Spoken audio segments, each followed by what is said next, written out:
Salut tout le monde. Cette nouvelle vidéo présente Thomas Galtier. Thomas est un pro de la data science, il a été Head of Data et il est aujourd'hui consultant data et coach d'équipe data. Il habite Vannes, en Bretagne.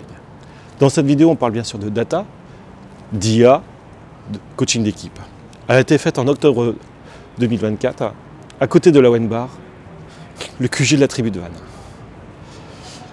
Pour faire cette intro, j'ai voulu changer de décor. Le full remote nous offre une liberté unique. Et cette fois-ci, j'ai choisi de faire cette intro sous le pont de Bir Hakeim, avec la tour Eiffel en arrière-plan. Nous, les full remote, avons la chance d'avoir des vies multiples.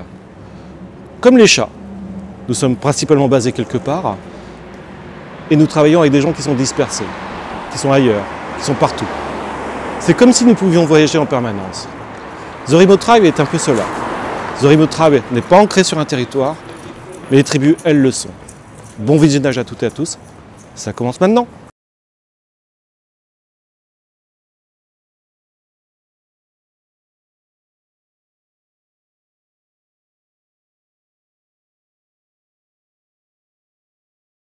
Salut Thomas. Salut Gwen. Merci pour te présenter et puis présenter ce que tu fais, présenter ton parcours. Et puis je ne pourrais pas m'empêcher de te parler un petit peu d'IA parce que voilà, c'est vraiment un sujet à la mode. Et on a préparé ce rendez-vous il y a 3 mois. C'est ça. Et en 3 mois, là, le monde a changé. Ouais, il y a eu pas mal de nouveautés, ouais, clairement. En IA, ouais, on va en parler un peu plus. Mais, on va en parler à la fin. Mais tout d'abord, tu peux nous dire qui tu es ou ce que tu faisais jusqu'à présent, jusqu'à il y a 1 an, et puis nous dire ce que tu fais depuis. D'accord. Alors moi je m'appelle Thomas Galtier, je suis consultant en stratégie data IA et coach depuis 1 an du coup, coaching d'équipe. Donc j'accompagne les entreprises dans leur stratégie, dans la définition de leur stratégie en data, pour la partie plutôt consultant, et pour la partie coaching, c'est je vais accompagner les équipes, essentiellement aujourd'hui, dans leur transformation et la gestion de la performance. Voilà. Ok. Ouais. À travers des ateliers, des choses comme ça. Bon, il faudra que tu vas nous détailler un peu plus tout ça. Mais qu'est-ce que tu faisais avant ? Avant j'étais ce qu'on peut appeler Head of Data. Head of Data dans une entreprise, dans une scale-up. Et en quoi consiste le job de Head of Data ? Head of Data, déjà, tu as beaucoup de gestion et de coordination des équipes data, donc tu as différentes équipes. Tu as les data scientists, globalement tu en as 3, tu as data scientist, data engineer et data analyst. Après maintenant tu as d'autres choses, tu as les ML engineer, mais globalement c'est trois pôles-là. Et ce que tu vas faire, c'est que tu vas gérer tout ce qui est stockage et exploitation de la donnée, aussi pour toute la boîte. Donc ouais, c'est ça, et toute la stratégie qui va avec. En gros ça, globalement. Ouais, globalement.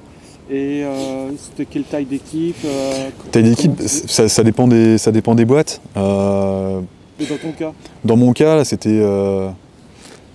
au Mac, je crois qu'on était une 15aine de personnes au niveau data, je pense, à la grande époque. Et sinon, globalement, sur la fin, on était plutôt moins de 10. Tu vois, c'est déjà une belle équipe. Ouais, c'est une belle équipe. Parce que après, tes besoins changeaient. Tu vois, au début, c'était vachement des besoins en data science, plutôt. Après, ça a tourné, tu te rends compte que les data engineers, pour moi, c'était le plus gros besoin et ça reste toujours le plus gros besoin pour une boîte. Et après, tout ce qui est data analyst, finalement, pour tout ce qui est, tu vas aller choper un petit peu les informations pour le business, tout ça, c'est vachement important. Est-ce que tu peux nous dire un petit peu les différences entre les métiers de data scientist, data analyst, data engineer ?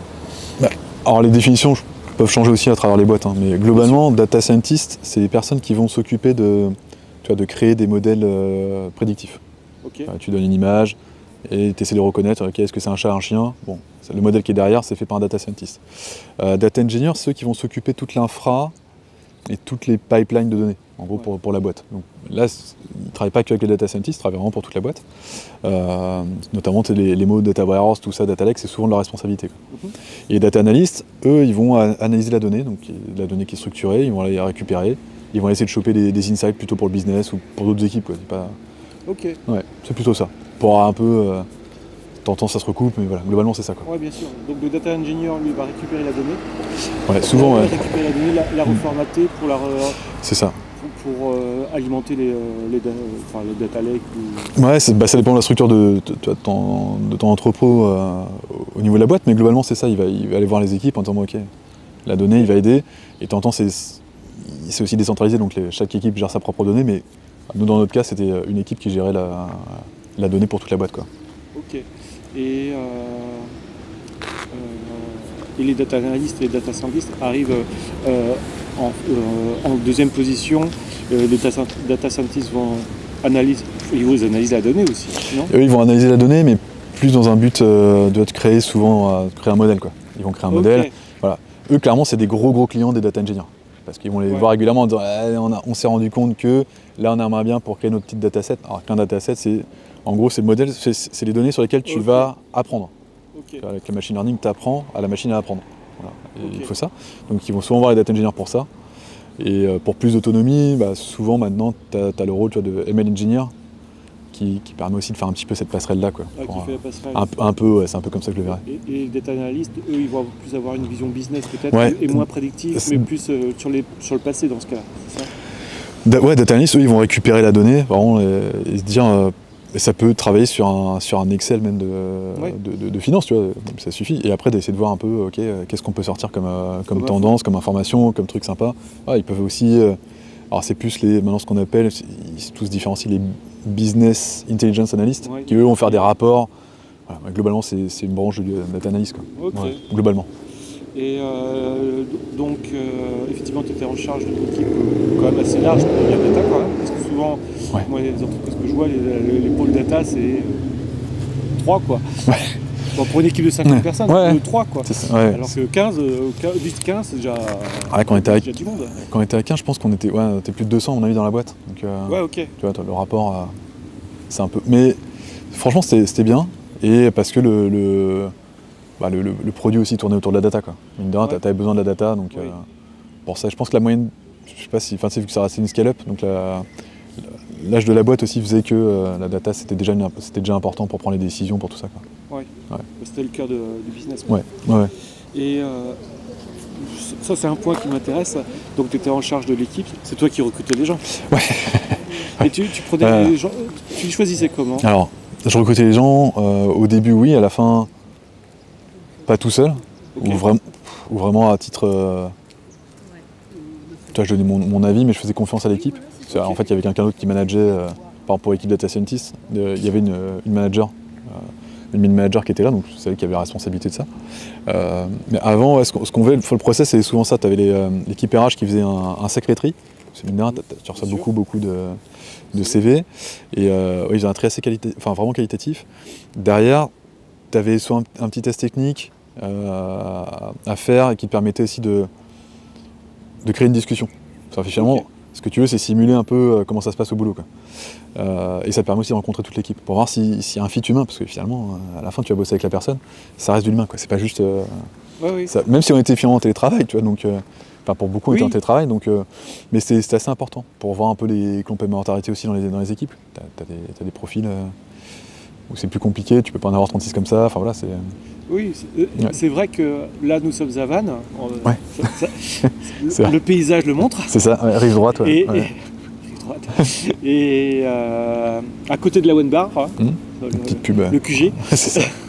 Et en fait, ton entreprise était à Paris. L'entreprise a été basée à Paris essentiellement, et ils avaient des bureaux aussi à, je crois que c'est Boston. À Boston, Parce que tu avais toute une équipe aux États-Unis. Mais sinon, le gros de l'entreprise était à Paris, quoi. Et le membre de l'équipe était principalement en remote. Je pense, Après, tu as toute une équipe qui était quand même plutôt à Paris. Eux, ils avaient travaillé un peu moins en remote quand même, mais plus par construction. Et sinon, dans l'équipe de dev, dans l'équipe technique, je pense que c'est une grosse majorité de tes travailleurs, quoi. Il y en a un qui n'est pas trop loin d'ici, tu vois. Donc, il a même eu droit à sa vidéo il y a quelques années.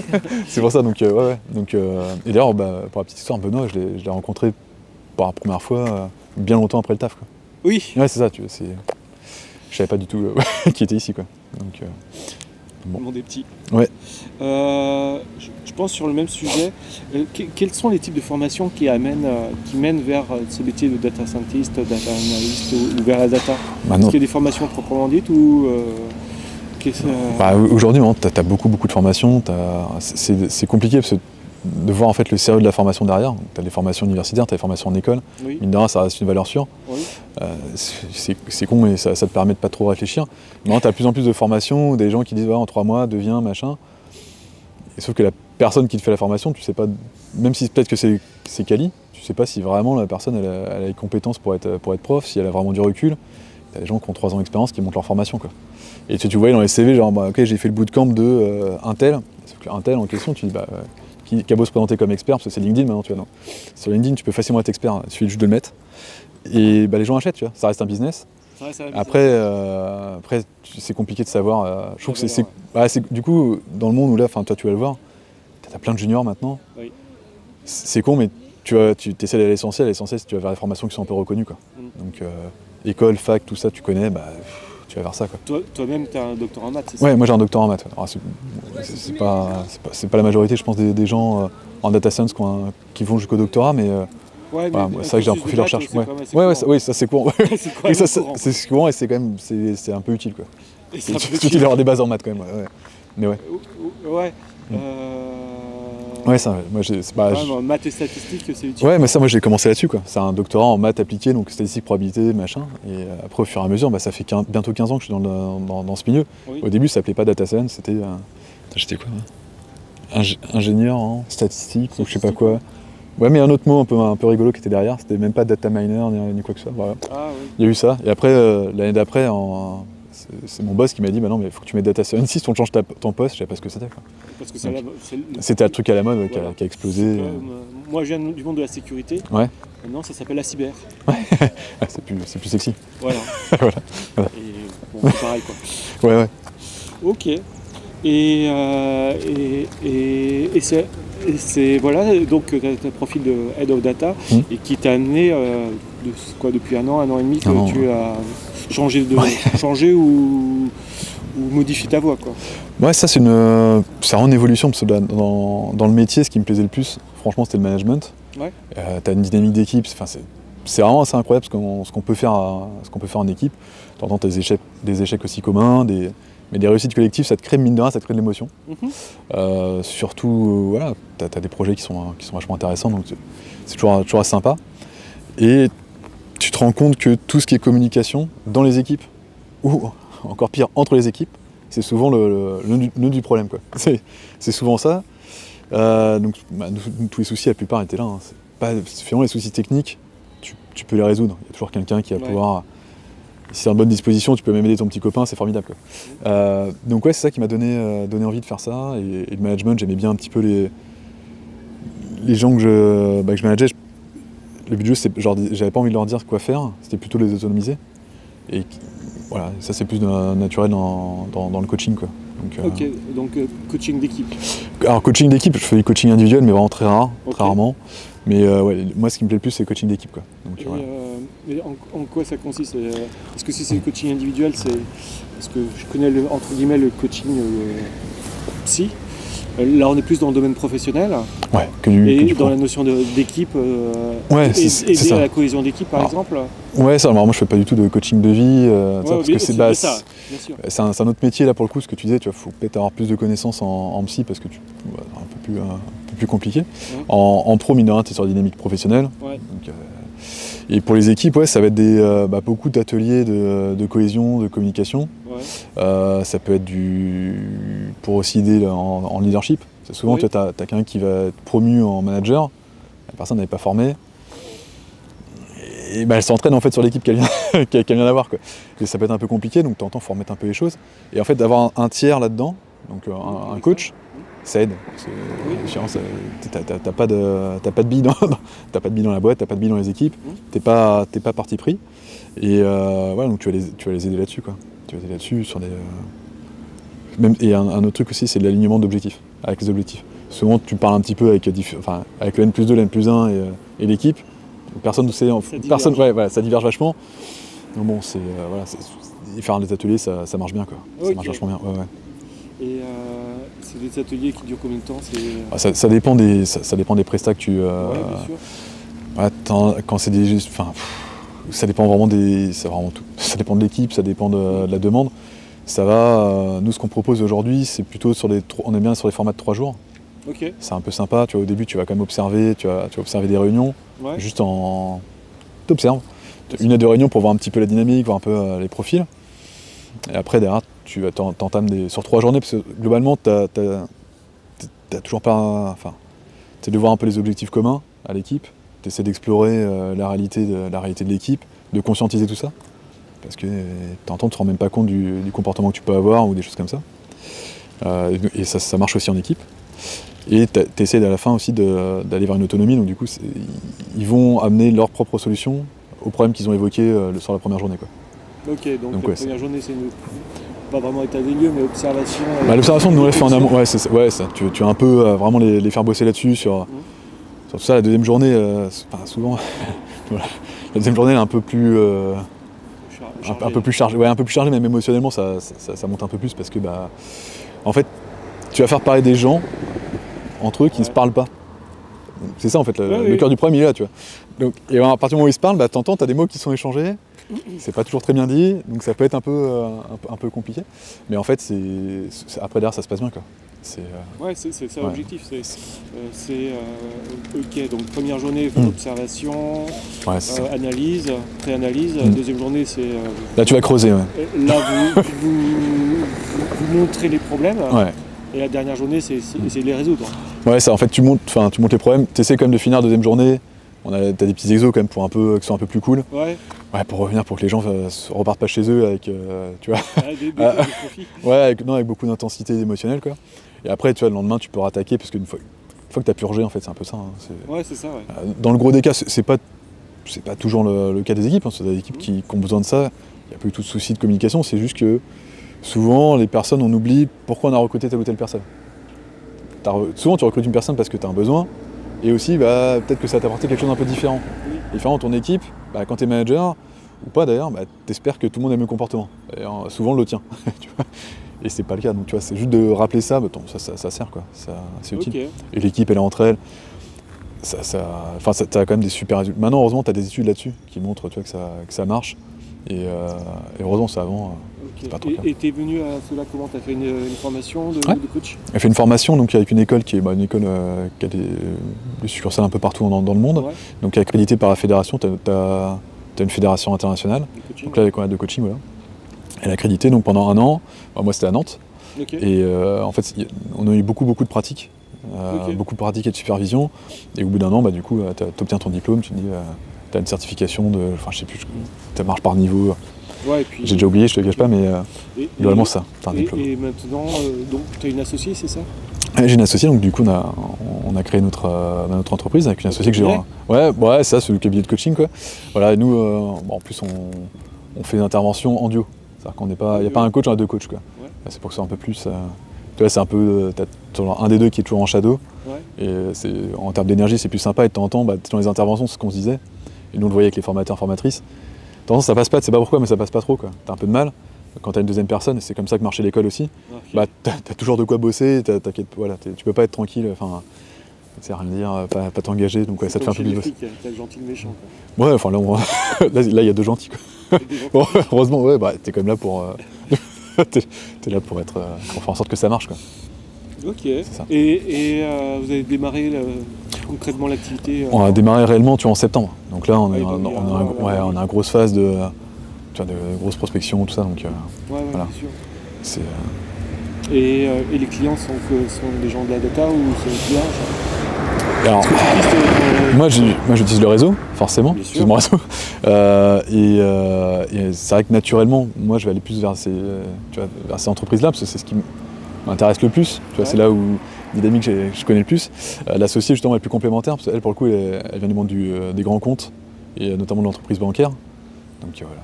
Donc on va aussi là c'est d'autres problématiques en fait. Et c'est assez. Et souvent tes équipes qui sont un peu moins agiles dans les grands groupes aussi. C'est par construction aussi. Hein. Okay. Donc ouais, tu as des problématiques différentes, quoi. Mais, ok, c'est pas vraiment du coaching agile. Non. En vrai, non, c'est pas du tout ça. Non, par contre, la dernière journée, les exos, les ateliers, c'est des ateliers que tu as quand même l'habitude de. C'est pas exactement les mêmes, c'est pas la démarche, mais c'est des exercices que tu as déjà vus, notamment les équipes tech. On a déjà vu ça, quoi. Ils ont déjà vu ça. Ouais. Ok. Et donc ça c'est la partie coaching. Tu vas parler de conseil en stratégie. Vous êtes c'est aussi avec ton associé? Non, là pour le coup c'est en tout seul. Ok, donc le conseil en stratégie mais plus orienté data. Ouais, alors moi c'est clairement data IA parce que plus par passion qu'autre chose. Hein. Je ne cache pas. Non, c'est vrai que c'est un milieu que j'aime bien quoi, tout simplement. Donc, surtout si tu mets l'IA maintenant, tout va bien, toutes les portes s'ouvrent. Ouais, c'est marrant parce que ça crée pas mal de. Il y a eu plein de phases. Il y a eu plein de phases sur les derniers mois quoi. Ouais, c'est pas fini. Ouais, c'est pas fini donc c'est assez sympa. Du coup, je fais de l'accompagnement là-dedans quoi. Là, pour les entreprises. Ça consiste en quoi, accompagner à quoi? Tu vas accompagner que ce soit pour ta stratégie data et par la data. Tu vois, tu as deux types de stratégies quoi. Tu as pour la data et par la data. Ouais. Là en ce moment, les demandes c'est plutôt pour la data. Ouais. C'est en gros comment tu crées ce que je disais tout à l'heure, tu as ton infra pour utiliser, pour stocker, pour exploiter au mieux ta data. Oui. Donc ça, tu as des grosses problématiques là-dessus. Ouais. Et après, avec la data, qu'est-ce que tu vas en faire quoi. En gros, comme levier de performance. Voilà. Là aujourd'hui, avec les outils comme ChatGPT, il y a une explosion, tout le monde s'est dit tiens c'est cool, on va être super autonome. Et c'est chouette, je pense que ça te permet d'être un peu plus, de tenter plus de choses, d'être plus créatif. Donc ça c'est cool. Après tu as quand même comment tu changes ta culture à l'intérieur, parce que c'est souvent le sujet. Hein. Une fois que tu as la data c'est bien, mais qu'est-ce que tu en fais? Et comment tu crées, pour créer des nouveaux produits ou pour que ta data soit au cœur de la décision, faut quand même que tu aies des équipes autour. Il faut quand même que tu aies des personnes pour t'accompagner. Ok. Ouais. Mais alors, plus concrètement, parce que c'est un peu... alors déjà pour la data, donc en gros c'est des entreprises qui ont des problématiques de gestion de données massives. Ouais, ça c'est la gestion de données, c'est ça. Comment la stocker, comment la gérer, c'est-à-dire au niveau de l'infra, comment l'amener jusqu'à l'analyse. Comment l'amener, comment tu fais centraliser typiquement, est-ce que ton ERP il est bien branché, est-ce que tu la récupères bien, est-ce que tu as de la donnée manquante ou non, est-ce que tu as de la donnée en trop, est-ce que c'est la donnée que tu collectes souvent en masse, les coûts que tu as à mettre là derrière, est-ce qu'ils sont alignés avec les objectifs business? T'entends non. Tu vois, tu as tout plein de choses. Est-ce que tu as... En fait, moi ce que je fais en ces cas, c'est que je fais un audit. Je fais un audit au niveau de la donnée, au niveau des outils. Les outils, c'est tout simplement, est-ce que l'outil que tu as, même d'analyse de données, tu as des outils de BI, des choses comme ça, est-ce qu'il est... aujourd'hui, combien tu le payes? Est-ce qu'il est évolutif? Est-ce que tu t'en sers? Un audit aussi sur les personnes, un audit sur l'infra, sur les process. Tu as des process, mais en termes de data, tu vois, le problème en data science, c'est d'aller vite en prod. Souvent, c'est le sujet. Bon, et c'est pour tous. C'est ça. Oui, moi, je parle souvent de ce truc-là. Et tu vois, l'audit, il va se faire. Et à partir de ça, tu vas mettre des choses en place. Mais tu as des sujets de RGPD, de gouvernance. Gouvernance, souvent, c'est les gros groupes qui ont ces sujets-là. C'est qui est responsable de la donnée, qui est responsable de la qualité de la donnée aussi. Là, c'est une émission quand même assez longue. Parce que pour le coup, c'est souvent des grosses missions. Et après, tu peux... ça dépend de l'état de la boîte. En fait, quand tu as tout à faire, c'est compliqué. Quand c'est, entre guillemets, juste un audit, ça peut être long, mais globalement, tu as déjà ton audit et à la fin, tu t'envoies juste des pistes.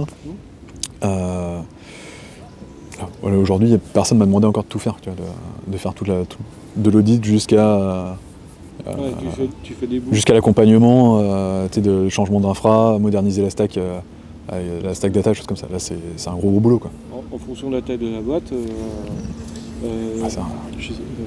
j'avais interviewé Rodolphe Pied-de-Ville cet été, et lui, il travaille sur les bases de données. D'accord.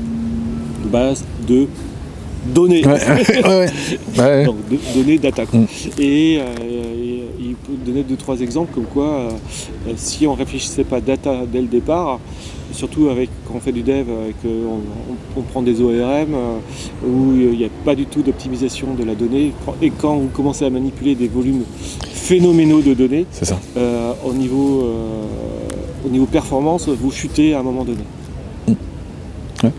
C'est pour ça d'ailleurs les demandes, tu vois, plutôt les startups scale-up, eux dès le départ ils vont plutôt demander à faire comment on peut bien structurer directement la donnée pour accompagner notre développement. Parce qu'ils sont un peu plus agiles dans leur façon de fonctionner. Donc c'est pas la même demande. Une ETI va plus demander comment je fais pour moderniser un peu le truc. Okay. C'est plus ça, parce qu'on se rend bien compte qu'on passe à côté, on a de la donnée, en fait on s'en sert pas. Ouais. Généralise, hein, c'est pas le cas de tout. Voilà, c'est effectivement les deux volets que tu présentais. Ouais, la data ou par la data. Ouais, c'est souvent ça, quoi. Et du coup, les demandes souvent sont un petit peu, sont pas précises au départ. Et au fur et à mesure, tu affines le besoin. Tu te rends compte que pour la plupart, le premier truc, c'est déjà faire un audit, savoir qu'est-ce qu'il y a, quoi. Qu'est-ce qu'il y a. Et après, d'aller vers les besoins business. Les besoins business, tu les fais pas forcément avec les devs, avec le côté tech.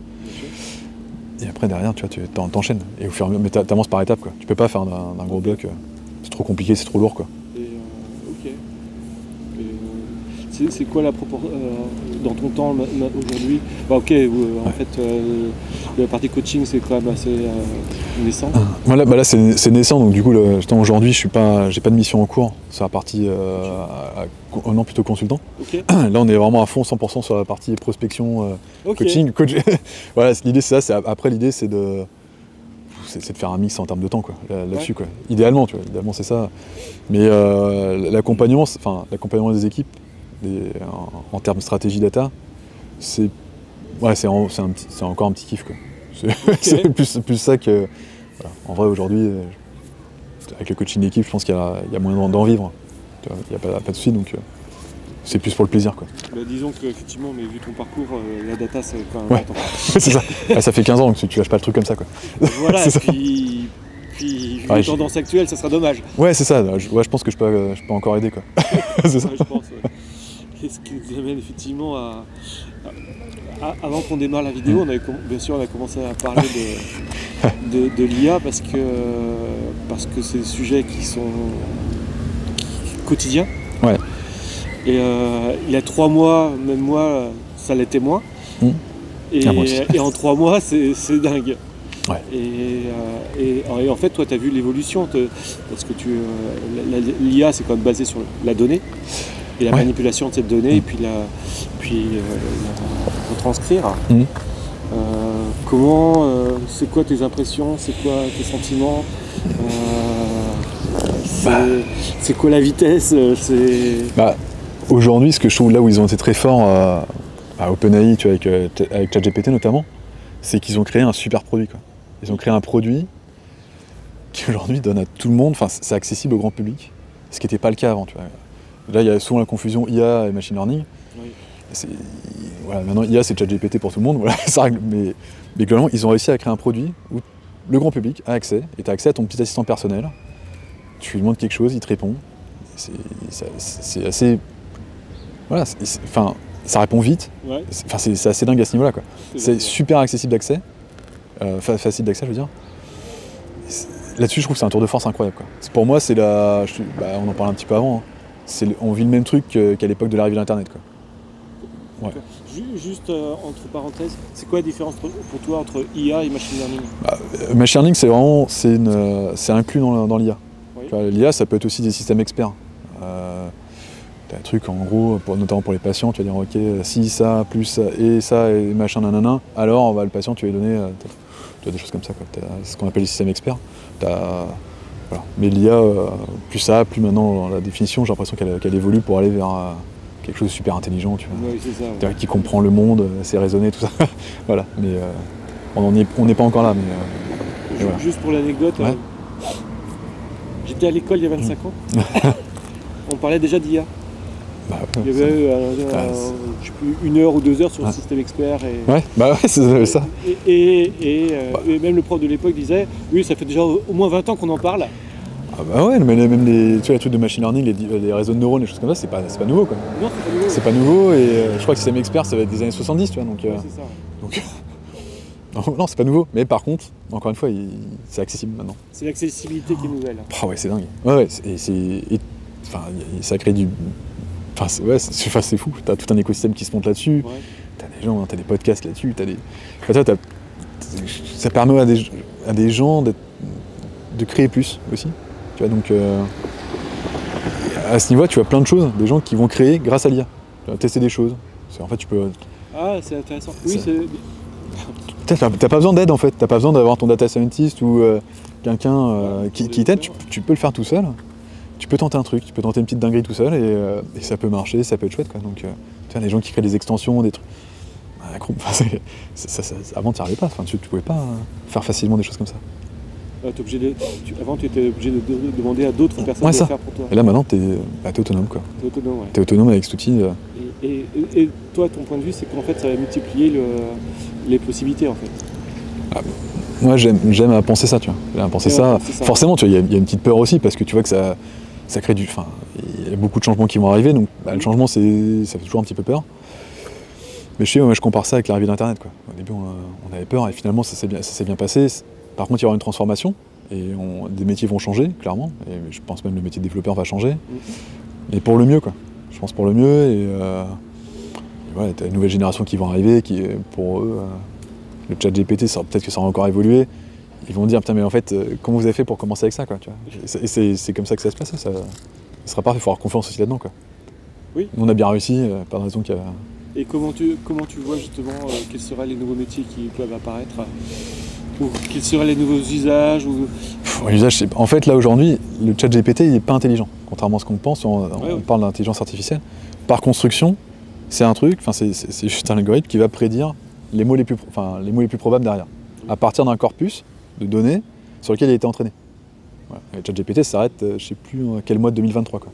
Donc tout ce qui s'est passé fin 2023 et tout 2024, il l'a pas encore. Je crois qu'il l'a pas encore. Enfin, il l'a pas encore. Ouais. Mais il n'est pas capable, tu vois, il n'est pas capable de raisonner, il n'est pas capable de comprendre, de planifier tout ça. Et ça, je pense que c'est la suite de l'IA. Souvent, on parle d'IA générale. Je crois qu'il y a Lequin, il y a le mec de. Ouais, Yann Lequin. Ouais, de Meta là. Lui, il parle de AMI, un truc comme ça, tu vois. Je sais plus ce que c'est un acronyme pour dire globalement.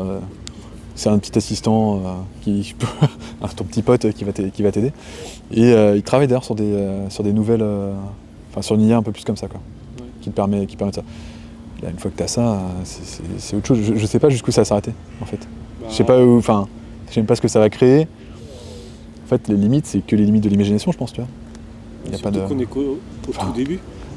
Au tout début, tu vois que on n'est pas encore complètement dans les voitures autonomes. Il y en a, mais on est encore loin. À un moment donné, forcément, ça va arriver. Il y a plein de choses qui vont arriver, quoi. J'imagine qu'en médecine aussi, il va y avoir des dingueries de fête. Enfin, il y a tout ça aussi qui peut nous permettre, la puissance de calcul, ça peut aussi servir à ça, je pense. Et j'espère. En fait. Est-ce qu'une IA n'est-elle pas moins faillible qu'un humain dans certains cas? C'est ça, là, je crois que c'est... Les médecins, par exemple, ils se trompent aussi des fois. Ça, maintenant, tu as des... je sais plus quelle boîte fait ça. Oui, justement, ils assistent un peu les médecins pour les aider sur le diagnostic. Parce qu'il n'y a pas d'émotion, quoi. Ah bah non. Donc il n'y a pas d'émotion, il n'y a pas tout ça, donc un peu moins faillible. Enfin, pour le moment, parce que, encore une fois, c'est très... ça va évoluer. Là, pour le moment, moi, je me fierai pas à ça, mais ça va évoluer, quoi. Ouais, ça va évoluer.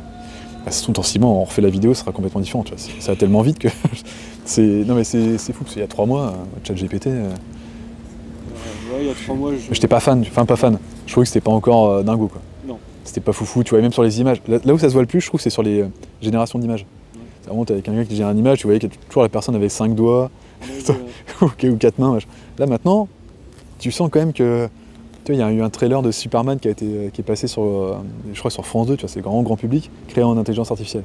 Il est pas ouf le trailer. Mais n'empêche qu'il y a un truc qui existe, quoi. Il y a un truc qui existe et qu'au niveau temps pour le faire, ça n'a pas été le même que pour un trailer classique, quoi. C'est ça, donc après, donc je sais pas comment ça a chuté, mais je pense que les outils créés. Moi, il y a 2 choses qui me font peur un peu avec l'IA, c'est la masse, c'est-à-dire qui va vraiment bien utiliser ces outils IA, et est-ce que une grosse partie de la population ne sera pas mise de côté. Même si, en fait, poser une question à ChatGPT, ça va, c'est quand même accessible à beaucoup de gens. Hein. Ouais, mais c'est un des défis, hein. De toute façon, le défi, c'est ça. Mais si on prend par exemple le monde du dev, il y a beaucoup de gens qui étaient pris uniquement pour faire des features et puis en utilisant l'IA, ces features peuvent être faites, ou au moins une partie de la feature, c'est-à-dire au niveau de la taille des équipes, il n'y a plus besoin de 10 personnes, mais on a besoin de 5, quoi. Ouais, ça, je sais pas si ça va vraiment jouer sur la taille des équipes. À mon avis, tu as des équipes en fait qui vont... Enfin, j'imagine que tu as des métiers, même dans le dev, qui vont qui vont arriver. Aussi, oui. C'est le métier de dev, il va évoluer, quoi. Là aujourd'hui, je suis pas certain que tu puisses faire, tu puisses mettre un code en production dans une grosse boîte à partir d'un GPT. Non, pour le moment. Pour le moment. Peut-être que dans 6 mois, tu vois, ça sera le cas. Ouais. Tu sais pas là-dessus. Par contre, tout ce qui est infra, réflexion. Infra, non. Ouais, tu et aussi récolte du besoin. Non, c'est ça souvent. Récolte du besoin, machin, travailler les features. Ça, pour moi, on en est loin. Pour le moment. Après, tu sais pas. Mais ça va évoluer. Mais ça va évoluer pour le mieux. De toute façon, il n'y a aucun dev qui va dire moi je suis là que pour coder, quoi. Enfin, ouais. Si. Si. Ouais, ça va faire mal du coup. J'en connais qui sont sur le projet ATS. C'est quoi ça? Accroche-toi à ton siège. Ouais, mais ça c'est. Ouais, c'est dommage parce que ça peut t'apporter des choses, quoi. Oui. Mais ça pose des questions, ce que tu disais. Au niveau société, tu peux avoir des biais aussi de conception. Aujourd'hui, on fait confiance. ChatGPT, c'est OpenAI. OpenAI, avant, c'était à but non lucratif. Maintenant, ils ont changé de statut. Voilà, c'est différent. Du coup, tu sais qu'à la fin, ce qu'ils veulent, c'est gagner de l'argent. Ouais. Et donc, il faut faire quand même confiance là-dedans, quoi. Même si. C'est quoi le chiffre que tu donnais tout à l'heure? Il parle de 700 000 $ par jour, c'est ça? Ouais, c'est dans le mois là où j'ai écouté ça. Du coup, c'est 700 000 $ par jour de coût de ChatGPT pour OpenAI. C'est pour ça. L'infrastructure, les leaks. Et ça, c'est sans parler des autres services qu'ils ont. Ils n'ont pas que ChatGPT. Je crois qu'ils ont DALL-E notamment. Et sans parler des personnes qui bossent dessus. Je sais plus, je crois que c'est 1500 personnes, peut-être 2000 qui bossent pour OpenAI. Il faut les payer aussi accessoirement. Ouais, ça c'est le coût par jour de ChatGPT. Et là c'est le coût chez ChatGPT qui en fait pas vraiment répercuté sur les abonnements. Non. Que quand il y a l'abonnement free qui est accessible et sur lequel on peut faire vraiment beaucoup de choses. Là, c'est ça. Et après quand on commence à s'intéresser que derrière une requête, on pose une question, en fait c'est une requête, c'est un processeur derrière qui va comprendre, qui va lire la requête, qui va aller chercher des données ou qui va chercher des réponses sur des machines qui sont hébergées avec une consommation électrique derrière. Ouais, tout ça. L'électricité gratuite. Après, si on pose la question d'où vient l'électricité, il y a encore d'autres débats sur le CO2. Ouais, mais c'est incroyable. Tu as tout cet impact-là, tous ces trucs-là qui vont être. C'est important quand même que ça soit fait qu'on l'utilise en conscience, quoi, aussi. Et qu'on ait conscience de tout ça, c'est des impacts sur la société, des impacts sur l'environnement, des enjeux financiers qui sont derrière, parce que mine de rien, quand tu vas faire confiance, il ne faut pas t'oublier que la boîte, comme elle n'est pas là juste pour le beau, tu vois, elle est là aussi pour faire de l'argent. Et pour faire de l'argent, voilà. Il y a des coûts, là il y a des gens quand même qui ont investi maintenant, il a fait une levée de fonds, je sais plus c'est 5 ou 6 milliards. C'est une petite somme, quoi. Tu vois, c'est une petite somme. C'est pas juste pour faire plaisir, quoi. Donc, c'est sûr. Donc derrière, il faut se poser un peu la question et comme faire confiance, tu peux avoir des biais. Des biais de construction de l'algo, des biais de ça. Ouais, ou bien partage des données. T'as des trucs de sécurité, t'as plein de questions. Et vu que ça va super vite, aujourd'hui on a du mal à suivre, à bien réfléchir le truc en amont, mais bon, je pense que c'est pour le cas de toute technologie, quoi. Chaque fois ça avance, et t'essaies de tourner vers ça. Comment tu accompagnes les entreprises à intégrer ce genre d'outils dans leur quotidien, même dans les équipes, parce que comme tu disais, il faut que tout le monde puisse s'en servir comme il faut dans une équipe. T'as certains qui... Là, on pense qu'aux boîtes tech, avec les techos, mais dans les boîtes tech, tu as des gens qui ont un peu de mal, quoi, qui vont avoir un peu de mal là-dessus. Oui. Comment tu les accompagnes? Donc, toi, il y aura un passage par là qui sera obligatoire dans différents types de boîtes, quoi, forcément. Après tout, la tech, c'est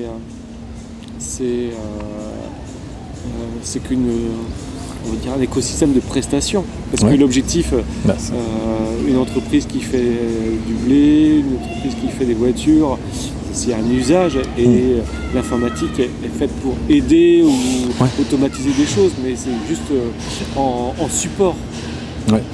Ouais, ça c'est... Et est-ce que justement, est-ce que l'IA ne va pas encore plus se propager justement du côté client, du côté usage?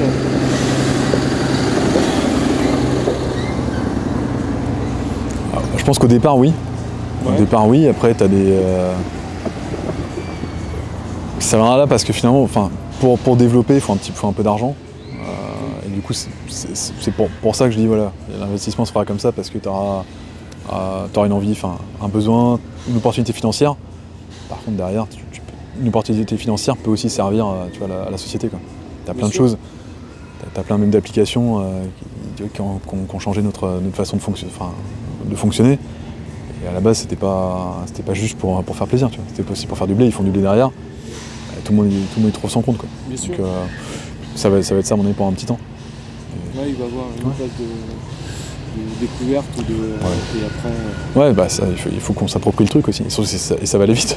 ça va aller vite, ça change vite, donc ouais, faut être. Mais je trouve ça intéressant, quoi. Plein d'opportunités, quoi. Ouais. À saisir, je pense. Tu prenais l'exemple tout à l'heure du passage à l'internet. Ouais. Et maintenant c'est le passage à l'IA. Bah c'est ça, hein, tu vois, le passage à l'internet à l'époque, il y a plein de trucs. On n'aurait pas imaginé, bah là c'est pareil. Ça va être la même chose. Ok. Voilà. Bah, merci. Ouais, merci.